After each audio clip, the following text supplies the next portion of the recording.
ወልድኪ ነፍሳተ ሶባራየኪ በእሳተ ኩነኔ ዘሃሙ ማርያም ትብሊ በንቲ አዎሙ። እቺ ልጅ ከኦርቶዶክስ ፍቅር ይዟታል። ጥያቄ ጠይቃናለች፣ በአግባቡ እንመልስላታለን። እስቲ አዳምጧት፣ እናንተም ሙሉ ተጠቀሙበት፣ ሼር አድርጉት። አዳምጡ። ጥያቄ ለኦርቶዶክሳውያን፣ እናንተ ኦርቶዶክሳውያን ድናችኋል ወይ? ከዳናችሁስ መንፈስ ቅዱስን እንዴት ተቀበላችሁ? ሕግን በመጠበቅ ወይስ ኢየሱስን በማመን? ሌላኛው ጥያቄ ደግሞ ክርስቲያን መሆንና ክርስቲያን ሆኖ መኖር በተለያየ መርሆች ይሰራሉ ወይ? ይሄ ማለት ምን ማለት ነው? ክርስቲያን ስንሆን የምንሆነው ኢየሱስን በማመን ከሆነ ሆኖ መኖር ኢየሱስን ከማመን ውጪ ሌላ መርህ አለ ወይ? በእናንተ ቤተ እምነት ውስጥ በእምነት የተጀመረ ህይወትስ በስራ ይቀጥላል? ኦርቶዶክሳውያን ድናችኋል አለችው። አዎ ድነናል። አዳም ባለመታዘዙ ምክንያት ባጠፋው በደል ምክንያት ማለት ነው የአዳም ዘር በጠቅላላ ኃጢአትና በደል ነክቶት ነበረ። ክርስቶስ ደግሞ በመስቀል ላይ ተሰቅሎ ደሙን አፍሶ ስጋውን ቆርሶ ከእናታችን ከቅድስት ድንግል ማርያም ተወልዶ ድነናል። ግን ድነናል ብለን ደግሞ አንተኛ። ሐዋርያው ቅዱስ ጳውሎስ ድህነታችሁን በፍርሃትና በመንቀጥቀጥ ፈጽሙ ነው ያለው። ድህነት አንድ የተፈጸመ ብቻ ሲሆን የሚፈጸም ነው። ስለዚህ መጽሐፍ ቅዱስ እንደዚህ ይናገራል። ዮሐንስ ወንጌል ምዕራፍ 15 ከቁጥር 1 ጀምሮ ብታነቡት እኔ እውነተኛ የወይን ግንድ ነኝ፣ አባቴ ገበሬው ነው፣ እናንተ ቅርንጫፎች ናችሁ ይላል። ስለዚህ እኔ እውነተኛ ግንድ ያለው ክርስቶስ ነው፣ እኛ ደግሞ ምንድነን? ቅርንጫፎች ነን። ስለዚህ በእኔ የሚያፈራ አብስቶ እንዲያፈራ ያጠረዋል ይላል። በእኔ የማያፈራ ግን ይቆረጣል ይደርቅማል ይላል። ስለዚህ ፍሬ የሚያፈራ ክርስቲያን ያስፈልጋል። ፍሬ የሌለው ክርስቲያን ደግሞ ልክ ካላመኑት ጋር ተቆርጦ እንደሚጣለም መጽሐፍ ቅዱስ ይናገራል ማለት ነው። ማቴዎስ 5:17 ላይ ምን ይላል መሰለሽ? በደንብ አዳምጪ። ጽድቃችሁ ከፈሪሳውያን ጽድቅ እስካልበለጥ ድረስ ከቶ መንግስተ ሰማያት አትገቡም። እንደገና ምን ይላል መሰለሽ መጽሐፍ ቅዱሱ ማለት ነው ሲናገር እኔ ሕግንና ነቢያትን ልሽር አልመጣሁም ልፈጽም ነው የመጣሁት ይላል። ስለዚህ እያንዳንድሽ ማወቅ አለብሽ ሕግና እምነት አንድ ላይ የሚሄድ እንጂ ሕግ ለብቻ እምነት ለብቻ የሚሄድ የለም። ድነታችን ደግሞ በሂደት የምንፈጽመው እንጂ አንድ ተፈጽሟል ብለን ኃጢአት እየሰራን እየበደልን ገነት እንገባለን የሚል የጅላንፎ አስተምሮ የለንም ማለት ነው። ስለዚህ እምነትና ስራ አንድ ላይ ሄዳል። ስለዚህ እምነት ካላችሁ ደግሞ ለምንድን ነው ስራ የሚያስፈልጋችሁ ካልሽ መጽሐፍ ቅዱሱ ይናገራል። ያዕቆብ መልእክት ምዕራፍ 2 ከቁጥር 14 ላይ እምነት አለኝ የሚል ስራ የሌለው እምነቱ ሊያድነኝ ይችላልን ይላል ቃል ራሱ ያዕቆብ መልእክት ላይ ብታነብ 17 እምነት ያለ ስራ የሞተ እንደሆነም ይናገራል። እምነትና ስራ አንድ ላይ የሚሄድ ነው። ስለዚህ እምነት ብቻ የሚል አስተምሮ የለም፣ ስራ ብቻ የሚልም አስተምሮ የለም። እምነትና ስራ። ስለዚህ እኛ ኦርቶዶክሳውያን ድነናል በክርስቶስ። ግን ደግሞ ድነናል ብለን ደግሞ ኃጢአት እየሰራን ምንተኛ ሳይሆን ቅዱስ ቁርባን ስጋውና ደሙን እየተቀበልን ተጠምቀን ንስሐ እየገባን በትክክለኛ በመልካም ስራ ታጅበን ወደ ክርስቶስ መንግስት እንቀላቀላለን። እንዳንቺ ድኛለሁ ብዬ ኃጢአት አልሰራም። ሶሪ እናትዬ። አታስጨንቋቸው። ከብርሃን ይልቅ ጨለማን ከመረጡ አታስጨንቋቸው። ገድሉን መርጠው መጽሐፉን ከተዉት አታስጨንቋቸው። የሞተው የተነሳው ሕያው አምላክ እያለ ፍጡር ካመለኩ አታስጨንቋቸው። ለእርሱ ብቻ ስገድ የሚለውን ትተው ለፍጡር መስገድ ምርጫቸው ካደረጉ አድርሱላት። ከጸበልና ከእምነት ይልቅ ሶፍትና ባዝሊንን ከመረጡ አታስጨንቋቸው። ከምስጋናና ከዝማሬ ይልቅ ጭፈራን፣ ዳንስን፣ ግልሙትናን ከፈለጉ አታስጨንቋቸው። ከፈራጅነቱ ይልቅ አማላጅነቱን ከመረጡ አታስጨንቋቸው። ከቅዳሴ ይልቅ የልሳን ጋጋታ ከመረጡ አታስጨንቋቸው። ብንጸድቅም ባንጸድቅም እንኳን ኦርቶዶክስ ሆነን ይቺ ልጅ እኔና ጓደኞቼ ስም ጠቅሳ በዘንድሮ መልካም ወጣት ላይ እንድትገኙ እኔ ስፖንሰር አድርጌያችኋለሁ እያለች መልክ እየሰራች ነው። ሳየው በጣም ነው ያሳቀኝ። እሷንም ሳያት የመጀመሪያ ስለሆነች ፕሮፋይሏን ገብቼ ተመለከት። በመሃል ይህን ቪዲዮ አየሁ። አይ ቲንክ የጸለዩ ነው መሰለኝ። ልክ ነኝ? በግሌ እንዲህ አይነት ነገር ምቾት አይሰጠኝም። ቱ ቢ ሆነስት ጴንጤ ቢሆን እንኳን እንዲህ አላደርግም። እንባ እኮ ወደ እግዚአብሔር የሚያቀርብ ነገር ነው። ሰው በብዙ ምክንያት እያለቀሰ ሊጸልይም ይችላል። ለምስጋናም ለልመና ወደ ጌታ ይለቀስ። ግን እንዲህ ካሜራ ደቅነ እየየ ፉገራ ነው የሚመስል። ብቻ የኔን ሐሳብ ተውትና መጽሐፍ ቅዱስ ምን ይላል የሚለውን እንመልከት። ስትጸልዩ ይላል እንደ ግብዞች አትሁኑ። ግብዞች እንዴት ነው የሚጸልዩት? ለሰው ይታዩ ዘንድ በምኩራብና በማዕዘን ቆመው መጸለይን ይወዳል። እነማ ግብዞቹ? እውነት እላችኋለሁ ዋጋቸውን ተቀብሏል ይላል መጽሐፍ ቅዱስ። ለመተቸት ወይም ለመኮነን ሳይሆን መጽሐፍ ቅዱስን የሚቃረን ደግሞም ግብዝነትን የሚያበረታታ ተግባር ስለሆነ አንተ ግን ስትጸልይ ይላል መጽሐፍ ቅዱስ ወደ እልፍኝ ግባ፣ መዝጊያንም ዘግተህ በስውር ላለው አባትህ ጸልይ፣ በስውር የሚያይ አባትህ በግልጥ ይከፍላል ይላል። እናም ወዳጄ እንዲህ አይነት የመጽሐፍ ቅዱስ ጥሰት አብረን ልንሰለጥን ግብዝነትን አብረን ልንለማመድ ነው ግብዣው። ያዩዘው ይፋል። እግዚአብሔር አምላክ ወደዚህ ኃላፊነት ያመጣኝ ማንነቴን ለመግለጽ ስለፈለገ ነው። ብፁዕ አቡነ ሳዊሮስ የጠቅላይ ቤተ ክህነት ዋና ስራ አስኪያጅ ሊቀ ጳጳስ ከጠቅላይ ቤተ ክህነት የአስተዳደር ሰራተኞች ጋር ባደረጉት የትውውቅ መርሃ ግብር መልእክት አስተላልፈዋል። በዚህም ባስተላለፉት አባታዊ መልእክት ቤተክርስቲያን አንድነቷ ተጠብቆ ስብከተ ወንጌል ተስፋፍቶ ልማቷ ተፋጥኖ እድገቷ ተረጋግጦ ልዩነቶቻችን ጠበው አንድነቶቻችንም ጸንተው በተግባር የሚገለጥ ተቋማዊ ስራ ሰርተን የቤተክርስቲያንን እድገት በተግባር አረጋግጠን የቤተክርስቲያንን ልዕልና ለማስጠበቅ በጋራ መስራት ይኖርብናል ያሉ ሲሆን ብፁዕነታቸው አክለው እግዚአብሔር አምላክ ወደዚህ ኃላፊነት ያመጣኝ ማንነቴን ለመግለጽ ስለፈለገ ነው ያሉት ብፁዕነታቸው ከ9 ዓመታት በፊት የተጀመሩ ህንፃዎች መቋጫተው ዛሬ ድረስ እናያቸዋለን። በዚህ ዘመን በ90 ቀናት ህንፃዎች በሚገነቡበት ጊዜ የኛ ህንፃዎች እስከዛሬ ያለማለቃቸው ያሳዝናል ካሉ በኋላ እነዚህና ሌሎች የልማት ስራዎችን በአጭር ጊዜ ውስጥ ለመፈጸም እንሰራለን ሲሉ ተደምጠዋል ማለት ነው ብፁዕ አቡነ ሳዊሮስ አክለውም ቤተክርስቲያን በብዙ ፈተና ውስጥ እንደምትገኝ የገለጹት ጠቅላይ ስራ አስኪያጁ በመላ ሀገራችን የሚስተዋለውን መለያየት ወደ አንድ በማምጣት የቅድስት ቤተክርስቲያናችን አንድነት ለማጽናት ሉዓላዊነቷን ኩላዊነቷን ቤተክርስቲያን እውን ለማድረግ በርትተን እንሰራለን ብለዋል። ብፁዕ አቡነ ሳዊሮስ በመጨረሻም ከመንግስት አካላት ጋር ተግባብተን እንስራ ስንል በጋራ በሚሰሩና የቤተክርስቲያንን መብት በምናስጠብቅበት ሁኔታ በጋራ እንሰራለን ማለት ነው ያሉ ሲሆን በርካታ ውይይቶች ከተደረጉ በርካታ ንግግሮች ከተደረጉ በኋላ የትውውቅ መርሃ ግብሩ በዚህ ተፈጽሟል ማለት ነው። ብፁዕ አቡነ ሳዊሮስ የጠቅላይ ቤተ ክህነት ዋና ስራ አስኪያጅ ሆኖ መሾማቸው ሁላችንም የምናስታውሰው ነው። ዶክተር መስከረም ለቺሳ በትዕግስትና በትኩረት አድምጡት ታተርፉበታላችሁ ስትል በማህበራዊ ሚዲያ ወዳጋራችሁ ሐሳብ እናልፋለን። መንፈስ ቅዱስ በኢትዮጵያውያኑ ርስት ላይ ለምን ወረደ ስትል መልእክቷን ትጀምራለች። ጌታችን መድኃኒታችን ኢየሱስ ክርስቶስ ከሙታን በተነሳ በ50ኛው ቀን ወደ ሰማይ ባረገ ደግሞ በ10ኛው ቀን የመጀመሪያው ቤተክርስቲያን ምስረታ ሆነም። በጽርሐ ጽዮን በጽዮን አዳራሽ ጌታ መንፈስ ቅዱስ በሐዋርያት በአርድእትናም በቅዱሳን አንስት ላይ ወረደም። እነርሱም የመንፈስ ቅዱስ ስጦታ በእሳት አምሳል ተቀበሉም። ቀድሞ በማያውቋቸው ቋንቋዎች የመናገር ስጦታም ተሰጣቸው። ፈሪ ነበሩ ደፋሩንም፣ አላዋቂ ነበሩ አዋቂዎችም ሆኑም። ተጠራጣሪዎች የነበሩ ጽኑዓን ሆኑም። በሕዝብና በአሕዛብ ፊት ኃያላንና ተአምራት አድራጊዎችም ሆኑም። የቤተክርስቲያን ታሪክ ሀብሎ ተጀመረም። ይህ ታላቅ ክስተት የተፈጸመበት ቦታ ከ72ቱ አርድእት አንዱ በሆነው በቅዱስ ማርቆስ እናት ቤት ነው። ይህቺ ቤት ጌታ ከሞተ ከተነሳ በኋላም ሐዋርያት እየተሰበሰቡ ይጸልዩባት የነበረች ቤት ናት። ጌታችን በሮማውያን ጭፍሮች እጅ ከመያዙና ከመሰቀሉ በፊት ሐሙስ ምሽት ከደቀ መዛሙርቱ ጋር ራት የበላበትና የሐዲስ ኪዳንን የቅዱስ ቁርባን ሥርዓት በህብስትና በወይን የመሰረተባት ቤት ናት። ቤቷ ባለ ድርብ ፎቅ ስትሆን ሐዋርያት ጌታ ካረገ በኋላም ከእናቱ ከቅድስት ድንግል ማርያም ጋር ሆነው በዚች ቤት መሰብሰባቸውን ቀጥለው በበዓለ ሃምሳ መንፈስ ቅዱስን ተቀብለውባታል። ስለዚች ቤት በዓለም ክፍት ተደርጎ የሚታወቀው መረጃ ጸሎተኞች የሆኑት አይሁዶች ይሰበሰቡባት የነበረች ቦታ እንደሆነችና የቅዱስ ማርቆስ ወላጆችም ባለጸጋ የነበሩ አይሁዶችም እንደሆኑ ብቻም ነው። ወንጌላዊ ቅዱስ ማርቆስ ወላጆቹ በሊቢያ ይኖሩ የነበሩ አይሁዶች እንደነበሩና ቅዱስ ማርቆስ በሊቢያ እንደተወለደም ኋላ ደግሞ ከቤተሰቦቹ ወደ ኢየሩሳሌም እንደሄዱና በዚያም ይህችን ቤት ሰርተው ከሌሎች አይሁዶች ጋር እየተሰባሰቡ ይጸልዩባት እንደነበር ብቻ ይናገራል።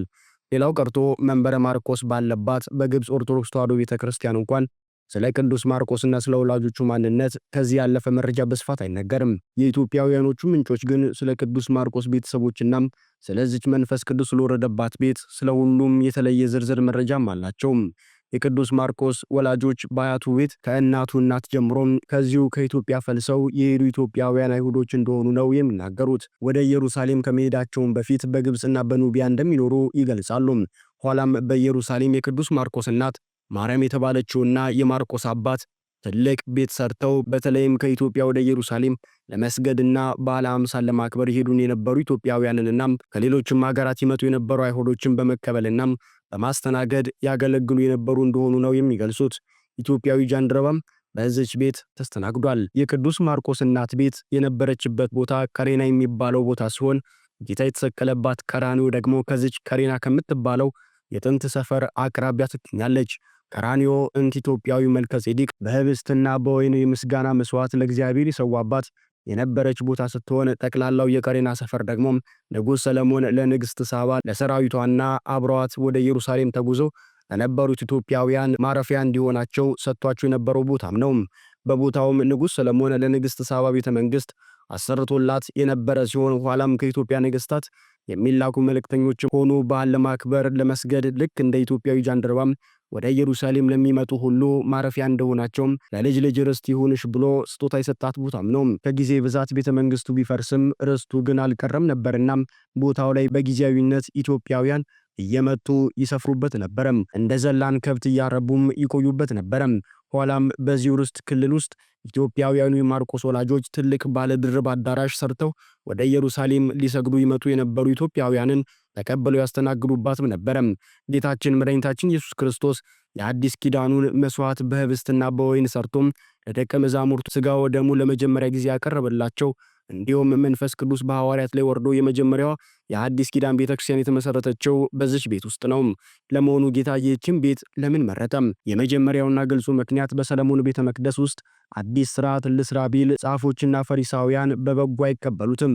ምክንያቱም እነርሱ የሚያውቁት በሰለሞን ቤተ መቅደስ የነበረው ክህነት የአሮን ክህነት ነው። ያም በእንስሳት ደም የኃጢአት ማስተሰሪያ ይደረግበት የነበረው ኃላፊ ሥርዓት ክህነት ነው። ይህንን የሙሴ ሕግ አንቀበል የሚሉ ስለነበረም ለአዲስ ኪዳን ክህነት ዝግጆችም አልነበሩም። ሌላኛው ምክንያት ግን ይህቺ የማርቆስ እናት ቤት የቅዱሳት መጻሕፍት ማስቀመጫ ዋና መንበሯም በወቅቱ በኢየሩሳሌም ከነበሩ የአይሁድ ምኩራቦች ሁሉም ተለይታ ወደ ሰለሞን ቤተ መቅደስ በመዞር ፈንታ ወደ ኢየሩሳሌም ጎልጎታ የጌታ መስቀል ወደሚተከልበት አቅጣጫ ዞራ የተሰራች ቤት በመሆኗ ነው። በቀራንዮ ጎልጎታ ላይ ጥንቱንም ኢትዮጵያዊ መልከጼዴቅ ህብስቱንና ወይኑን ፈትቶ ያስታኩቱባት ነበርና ይህቺ የነ ማርቆስ እናት ቤት ፊቷን ወደ መልከጼዴቅ ርስት አዙራም የአዲስ ኪዳንን መመስረት ስትጠባበቅ ነው የነበረችው ማለት ነው። ስለዚህም አማናዊ መልከጼዴቅ ኢየሱስ ክርስቶስ ወደ ቀራንዮ ዞራም ስትጠባበቀው በነበረችው በማርቆስ እናት ቤት የአዲስ ኪዳን መስዋዕት ተመሰረተ ማለት ነው። የሰለሞን ቤተ መቅደስ ውስጥ የነበረው ክህነት እንደ ሕገ ኦሪትና እንደ እስራኤል ዘሥጋ ማንነት ጊዜያዊ የሆነ የሞግዚት ስርዓት ነበር እንጂም የአዲስ ኪዳንን የእስራኤል ዘነፍስ ክርስቲያናዊ ማንነት የሚያሳይ ዘላለማዊ ክህነትን የሚወክል አልነበረም። በመልከጼዴቅ ጊዜ ታይታ የጠፋችው ሕገ ወንጌል ዳግም በክርስቶስ በዓለም የበራች በሰለሞን ቤተ መቅደስ ወደ ኢትዮጵያዊ ርስት ወደ ማርቆስ እናት ቤት ስርዓት ሲሆን በተደረገው ሽግግር አማካኝነት ነው። ኢትዮጵያዊነት ከእስራኤላዊነት ይቀድማል ይበልጣልም የሚባለው ለዚህ ነው ስትል ዶክተር መስከረም ለቺሳ ትናገራለች። እስራኤል ከነዓን ጊዜያዊቱ የተስፋይቱ ምድር ናት። ኢትዮጵያ ደግሞ እስራኤልን ቀድማና አሳልፋ እስከ ዓለም ፍጻሜ የምትቆየው ዘላቂዋ የተስፋይቱ ምድር ናት የሚባለውም ለዚህ ነው። ሲዮናዊነት ከእስራኤል ወደ ኢትዮጵያ ተሸጋግሯል። ይሁንና ሕገ ኦሪትንና የጊዜያዊቱን እስራኤል ዘሥጋ ስርዓትን እንደገና ለማንገስ የሚመኙ አይሁድ ዛዮኒስቶች ገና ሶስተኛውን የሰለሞን ቤተ መቅደስ ሰርተው ቀይ ጊደሮችን ለአምላካቸው ሊሰዉ ይመኛሉ። ምዕራባውያን ክርስቲያኖችና ተከታዮቻቸውም አብረዋቸው ሮት ይላሉ። ኢትዮጵያንም በብዙ አይነት ሴራቸው ያሿታል። ወደ አዲስ ኪዳን ገና አልመጡም። መንገዱ በሚጠሏት በኢትዮጵያና ተረት እያሉም በሚያንቋሽሹት በኢትዮጵያዊነት በኩል ነውና በዚህ ግትር አቋማቸው ምክንያትም ለሐሰዩ መሲህ ባለሟልነት የታጩ ሆነው እጣፋንታቸውን እየተጠባበቁ ይገኛሉ። አቅጣጫ መጠቋሚያችንን ወደ አማናይቱ ሲሆን ወደ ድንግል ማርያምና ወደ ሐዋርያት መሰብሰቢያ ጽርሐ ሲሆን ላደረግን ለእኛ ለኢትዮጵያውያን ክርስቲያኖች ግን እጣፋንታችን ከሐሰዩ መሲህ ጋር ከመሆን ድኖ በመንፈስ በምድር ላይ በሰፈረችው በእግዚአብሔር መንግሥት ውስጥ የመጀመሪያው ትንሣኤ በታላቅ መንፈሳዊ ደስታም ማጣጣም ሆኖልናል። ቅዱስ ማርቆስ አባታችን ነው ስንል የመንበረ ጵጵስናችን መነሻ ስለሆነ ብቻም ሳይሆን ከዚህ ታላቅ እውነታ የተነሳም ጭምር ነው። አምላከ ቅዱሳን ሐዋርያት ወቅዱሳት አርድእት ወቅዱሳት አንስት የተመሰገነ ይሁን ስትል ዶክተር መስከረም ለቺሳ መልእክቷን ታጠቃልላለች። መጽሐፍ ቅዱስ ሊቀ ብርሃናት መርቆሬዎስ አረጋ የቅዱሳን ታሪክ ቁጥር 5 በ1994 ዓ.ም ታተመም። አባ ተስፋ ሥላሴ ሞገስ ቅዱስ ማርቆስ ኢትዮጵያዊ ነው። የተዋሕዶ አንበሳ መድኃኔዓለም ኢየሱስ ክርስቶስ ነው። በ1988 ዓ.ም ታተመም። መሪራ ሳማን በላይ ከኖ እስካሁን የኢትዮጵያውያን ርዕሰ አውደ ዓመትና የዘመን አቆጣጠር በ2009 ዓ.ም ታተመ። የዶክተር መስከረም ለቺሳ ዋቢዎቿ ናቸው። አዲስ ኪዳን ላይ ቅባት ተብሎ የተጠራው መንፈስ ቅዱስ ነው። የአዲስ ኪዳን አኖይንቲንግ ቅባት ተብሎ የተጠራው መንፈስ ቅዱስ ነው። ጌታ ኢየሱስ ክርስቶስ ነው አይደል መጀመሪያ የተቀባው፣ ራስ ነው የተቀባው። ከዛ ሁላችን አካል ነን። ልክ በአሮን ላይ እንደሚደፋው ሽቶ ነው ኢየሱስን አብ የቀባው፣ በመንፈስ ቅዱስ የቀባው። አሮን ጭንቅላት ላይ ሲፈስ እስከ ልብሱ መደረቢያና እስከ እግሩ ድረስ ይወርዳል ይላል። የማይነካ ቦታ የለውም። የእነሱ ሽቷቸው እንደ ዘይትም ነው። እና ጌታ ኢየሱስ ክርስቶስን በመንፈስ ቅዱስ ሲቀባው ያልተነካ አካል የለም። እንግዲህ እንደሰማችሁት ፕሮቴስታንቲዝም የራሷ የስህተት ትምህርት አልበቃ ብሏት ብላ ብላ ለዘመናት ቤተክርስቲያንን ሲፈትን የነበረው ካቶሊክ ተክላ የሄደችብንን የቅባትና የጸጋን አስተምሮ ቀላቅላ ማስተማር ጀምራለች። በጣም ከባድ የሆነ በክርስቶስ ላይ ያነጣጠረ በመንፈስ ቅዱስ ላይ ያነጣጠረ የክደት ትምህርት ነው። ለምን? አንደኛ የቅባት ትምህርት ነው ያልኩበትን ምክንያት ልንገራችሁ። ቅባት ማለት እንደምታውቁት በሱሲኒዮስ ዘመን ካቶሊካውያን ካቶሊካዊነትን ማስፋፋት ስላልቻሉ ከንጉሱ በኋላ እና አልፎንዶ ሜንዴዝ እና ሌሎቹ ሁለት መምህራንን በተለይ ካቶሊካዊነትን አይምሯቸው ውስጥ አጥብቀው የቅባትን ትምህርት ተክለውብን ሄደዋል። በተለይ ሁለቱ የሚነሱት አንደኛው ተክለ ሃይማኖት ዘሸዋና ሁለተኛው የውስጣጤዎስ ነው። ታዲያ ለውስጣጤዎስ የጸጋን ትምህርት፣ ለተክለ ጊዮርጊስ ዘሸዋ ደግሞ የቅባትን ትምህርት አስተምረው ሄደዋል። እንደውም ካቶሊካዊው አልፎንስ ሜንዴዝ ምን ብሎ ተናግሯል? በኢትዮጵያ 2000ዎችን ተክዬባታለሁ ብሎ ሄደዋል። ታዲያ ጸጋዎች ምን ብለው ነው የሚያምኑት? በክርስቶስ ላይ ክርስቶስ ነው የሚሉት። በአብ ቀቢነት የጸጋ አምላክ ሆነ ብለው የሚያምኑ ናቸው። የክርስቶስን የባህሪ አምላክነት አይቀበሉም። በአብ ቀቢነት ክርስቶስ የጸጋ አምላክ ሆነ ብለው የሚያምኑ ናቸው። ቅባቶቹ ደግሞ ምንድን ነው የሚሉት? በአብ ቀቢነት፣ በወልድ በክርስቶስ ተቀቢነት ቅቡነት፣ በመንፈስ ቅዱስ ቅባትነት የባህሪ አምላክ ሆነ ብሎ ደግሞ የሚያስተምሩ ናቸው። ሁለቱም ቢሆን የክደት ትምህርት ነው። አሁንም እንግዲህ በፕሮቴስታንት ወንድም የተሰማው ክደት ይሄንኑ ነው። በመጽሐፍ ቅዱስ ውስጥ መድኃኒታችን ኢየሱስ ክርስቶስ ቅቡ ወይም የተቀባ ተብሎ ተጽፏል፣ እውነትም ነው። ነገር ግን ቃሉ ተጻፈ ማለት ግን እንዴት ይተረጎማል የሚለው በጣም ጥንቃቄ ይፈልጋል። ይሄን ያልኩት ዝም ብዬ አይደለም። ለምሳሌ መሲህ የሚለው ሲተረጎም በአማርኛው ቅቡ ወይም የተቀባ ማለት ነው። ለምሳሌ የሉቃስ ወንጌል በምዕራፍ 9 ቁጥር 20 ላይ ጌታችን እናንተስ ማን ትሉኛላችሁ ብሎ ሲጠይቅ የጴጥሮስን ንግግር ሉቃስ ሲጽፈው ምን ብሎ ነው የጻፈው? ከእግዚአብሔር የተቀባህ ነህ ብሎ ነው የተረጎመው። እውነት ነው፣ መሲህ ነው የተቀባ። አሁን ጥያቄው ግን ቀቢው ማን ነው? ተቀቢው ማን ነው? ቅባቱ ማን ነው? ይሄን በደንብ ማስተዋል ያስፈልጋል። እውነት አሁን አስቀድሞ እንደሰማነው ባለ መንገድ አይደለም። መቅባት ማለት መጀመሪያ ማክበር ነው። ቅባት ሲባል አደራ፣ ይሄ ፈሳሽን አይደለም፣ ማክበርን ነው። ለምሳሌ በብሉይ ኪዳን እግዚአብሔር ብዙዎቹን ነገስታት ቀብቷቸዋል፣ በካህናት ላይ ያድሩ። በብሉይ ኪዳን ካህናት ይቀቡ ነበር። በብሉይ ኪዳን ነቢያት ተቀብቷል። ሐዋርያት ጭምር ቅብአት መክበርን አግኝተዋል። ነገር ግን ክርስቶስ ጋር ስንመጣ ግን እንደነ አሮን እሱ ከበላዩ አምላክ ኖሮት፣ እርሱ ከበላዩ ጌታ ኖሮት፣ እርሱ ከበላዩ አክባሪ ኖሮት ወልድን አከበረው አይባልም። ታዲያ ቀቢ ወይም አክባሪ ማን ነው? ከባሪ ማን ነው የሚለውን በደንብ ለይቶ ማየት ያስፈልጋል። ከእመቤታችን ከቅድስት ድንግል ማርያም ስጋን በመንሳት አብ ለብቻው የፈጸመው አይደለም፣ ወልድ ለብቻው የፈጸመው አይደለም፣ መንፈስ ቅዱስ ለብቻው የፈጸመው አይደለም። ከእመቤታችን ያንን ስጋ መንሳትም ሆነ መፍጠር ያንን ወልድ እንዲዋሃደው የመንሳትን ግብር ለአብ ብቻ ምንሰጠው አይደለም። የመጀመሪያው ነገር መረዳት ያለብን የሥላሴን የባህሪ፣ የአገዛዝ፣ የስልጣን፣ የመለኮት፣ የገዢነት፣ የፈቃድ አንድነት መረዳት ነው። አብ ወልድ መንፈስ ቅዱስ ምንም በስም በአካል በግብር ሶስት ምንላቸው በአገዛዝ፣ በስልጣን፣ በባህሪ፣ በመፍጠር፣ በማሳለፍ የአንድነት ስራቸው ነው። አብ ፈቅዶ ወልድ የማይፈቅዶ የለ። ፈቃዳቸው አንዲት ናት። አዳምን የፈጠሩት በአንዲት ባህሪያቸው ነው። 22ቱ ስነ ፍጥረትን ያስገኙት በአንዲት ባህሪያዊ ስልጣናቸው ነው። ዓለምንም የሚያሳልፉት በአንዲት ባህሪያዊ ስልጣናቸው ነው። ስለዚህ በሥላሴ በገዢነት በማክበር በመቀባት ከፍ ከፍ በማድረግ የአንድነት ስራቸው ነው። አሮንን ለክብር የቀቡና ያከበሩ አብ ወልድ መንፈስ ቅዱስ ናቸው። ነቢያትን ለነቢይነት የቀቡ አብ ወልድ መንፈስ ቅዱስ ናቸው። አንዱ ኖሮት አንዱ የሌለው ስልጣን የለም። በባህሪ በአገዛዝ አንድ ናቸው። ይህን መጀመሪያ መሰረት መያዝ ነው። እስቲ በመጽሐፍ ቅዱስ መረጃነት እንመልከት። ለምሳሌ የዮሐንስ ወንጌል ምዕራፍ 17 ቁጥር 10 ላይ እንዲህ ይላል፣ የኔም የሆነ ሁሉ ያንተ ነው፣ ያንተም የሆነው የኔ ነው ይላል። በአንዲት መንበር ላይ ሆኑ ሶስቱ አካላት በአንድ የገዢነት መደብ በአንድ ባህርያዊ ስልጣን ዓለምን ይገዛሉ። ይህን ማወቅ ያስፈልጋል። ሌላም እንጨምር።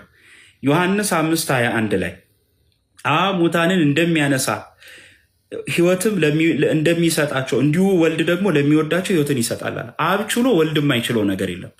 አብ ከውኖት ወልድ የማይከውነው የለም። ለየብቻው የሚሰሩት ስራ የለም። ቀጥሎ ደግሞ ዮሐንስ ወንጌል ምዕራፍ 5 ቁጥር 22 ላይ ምን ይላል? ወልድን የማያከብር የላከውን አያከብርም ይላል። ወልድን ፈጣሪ ካላልክ አብን ፈጣሪ አትልም። እንቀጥል። ዮሐንስ 5:17 ላይ አባቴ እስከዛሬ ይሰራል እኔም እሰራለሁ ብሏል። በመካከላቸው የገዢነትና የባህሪ የአምላክነት መበላለጥ የለም። ታዲያ ይህን ካልን የጸጋዎችም የቅባቶችም አሁንም የሰማነው ፕሮቴስታንታዊ ስህተት ምንድን ነው? ስህተቱ ነው የመጀመሪያው ነገር ከመቤታችን ከቅድስት ድንግል ማርያም ስጋን በመንሳት የአብ ብቻ ስራ አልነበረም። አብ ወልደ መንፈስ ቅዱስ በአንዲት መለኮታዊት ገዢነታቸው በአንዲት ባህርያዊ ስልጣናቸው ከመቤታችን ስጋ እነሱ እንጂ አብ ለብቻው ነሳኢነት አይነገርለትም። እንኳንስ ከመቤታችን ወልድ አቅም አንሶት አብ ሊነሳለት ቀርቶ ክርስቶስ ሲሞት እንኳን ሞቱም ትንሣኤውም እርገቱ በፈቃዱ ነው። ከአባቱና ከሕይወቱ ጋር አንድ በምትሆን ፈቃዱን ያደረጋት። ለዚህ እኮ ነው የዮሐንስ ወንጌል ምዕራፍ 10 ቁጥር 17 ላይ ምን አለ? ነፍሴን ደግሞ አነሳት ዘንድ አኖራለሁና ስለዚህ አብ ይወደኛል፣ እኔ በፈቃዴ አኖራታለሁ እንጂ ከእኔ ማንም አይወስዳትም። ላኖራትም ስልጣን አለኝ፣ ደግሞም ላስነሳትም ስልጣን አለኛል። ታዲያ ቀቢነትን ለአብ ለወልድ መንፈስ ቅዱስ ከሰጠን ተቀባይ የተባለው ማን ነው? ቃል ስጋን ሲዋሃዳት ያቺ ትስብእት ያቺ ስጋ ቃልን ገንዘብ በማድረጓ መቀባት ማለትም መክበርን አገኘች። እግዚአብሔርነትን ገንዘብ አደረገች። አምላክነትን ገንዘብ አደረገች። ፈጣሪነትን ገንዘብ አደረገች። ጌትነትን ገንዘብ አደረገች። በአብ ቀኝ መቀመጥን ገንዘብ አደረገች። ከፍ ከፍ ማለትን ገንዘብ አደረገች። ሞትን ድል አድርጋ መነሳት ቻለች። በማን ገንዘብ? በቃል ገንዘብ። ቃል ስጋን ከተዋህዳት እንጂ ያቺ ስጋ የባህሪ አምላክነትን ገንዘብ አድርጋለች። በመካከላቸው ገዢና ተገዢ የለም። በመካከላቸው አምላኪና ተመላኪ የለም። ያቺ ስጋ ከተዋህዶ በኋላ ዝቅ ብላ ለቃል ልስገድለት አትልም። ቃል የስጋን ባህሪ ገንዘብ በማድረጉ ክርስቶስ ቅቡ ተባለ። አብ ከመንፈስ ቅዱስና ከወልድ ጋር አንድ በምትሆን ጌትነት በአንድነት ነሱ ያንን ስጋ። ከዛ ግን ማን ተዋህደ? ወልድ ተዋህደ።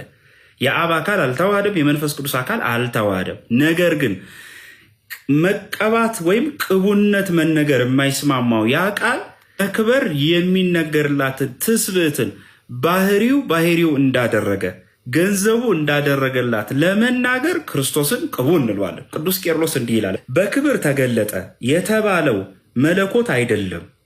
በደንብ እሱ በክብር ተገለጠ የተባለው መለኮት ከበረ የተባለው ማለት ነው። ኩለንታ አካሉ ኩለንታ ባህሪው ክብሩ ነውና አለ።